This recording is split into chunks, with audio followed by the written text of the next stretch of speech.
Leigh, congratulations on Fear Street. I've seen the first two. I cannot wait to see the third one. Oh, thank you.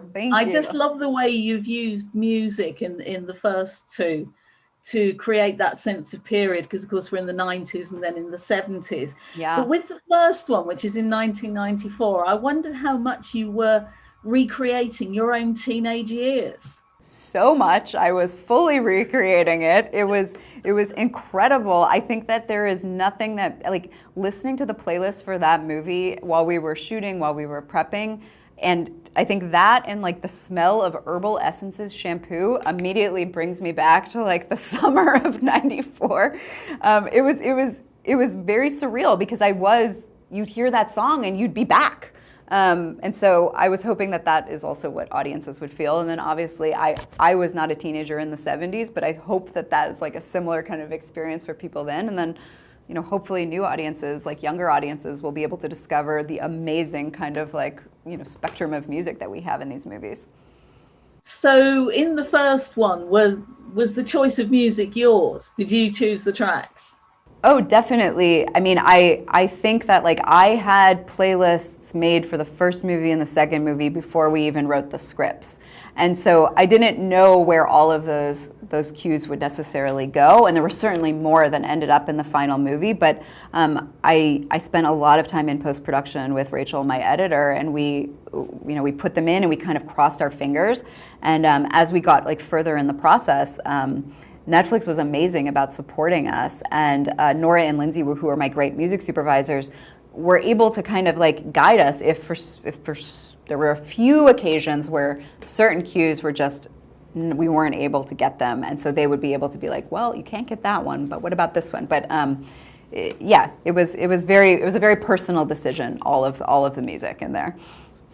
Now, the films are based on the books by R.L. Stine, and I wondered if the original books were quite as gory as what we see on the screen, or whether you've kind of added to them, because to be quite honest, I'm a little bit wary about going to the bakery section in my supermarket now. I love that. You are correct that the movies are gorier than the books. It's funny, two things I kind of like thought about when I was figuring out the kind of R-ratedness and how much we wanted to like push the gore. And one of it was like, for me, you can't have a slasher movie that doesn't do that. But I think that we do push the limit even there. And that to me is kind of, it was about making the violence feel awful.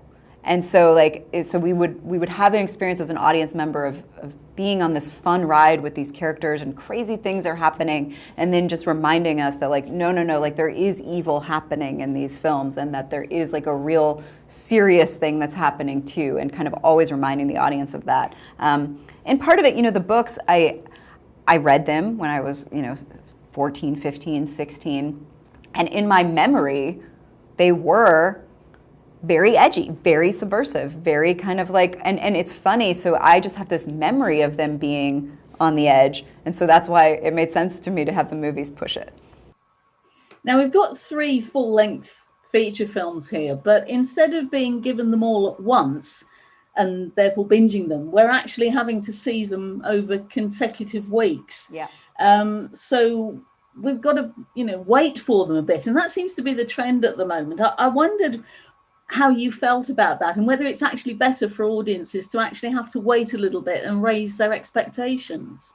Yeah, I feel very excited about it, because I think one of the cool things about the project for me is that we're doing this kind of new thing where they're features, they're movies, but they also have kind of this weird hybrid nature that is also like traditional television a little bit. So it's so, the narrative is so connected and so necessary. You need all of the pieces.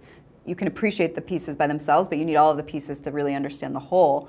And this model, which Netflix kind of came up with of 1 a week, felt like, to me, the perfect sweet spot of like, okay, I get to watch this movie, it's a Friday, next Friday I'm gonna get the next one, but not too long, because I like instant gratification just as much as the next person. So I feel like this is a good sweet spot, but we'll see. Well, like I say, I can't wait to see number 3. But I wish you every success with Fear Street. It's been great to watch, and it's been lovely to talk to you. So thank you very much. Nice to meet you. Thank you. Ladies and gentlemen, you're watching Hey, you guys! Hey, you guys, huh? Hey, you guys. Is that from the Goonies? It is indeed, yes. Nice. Hey,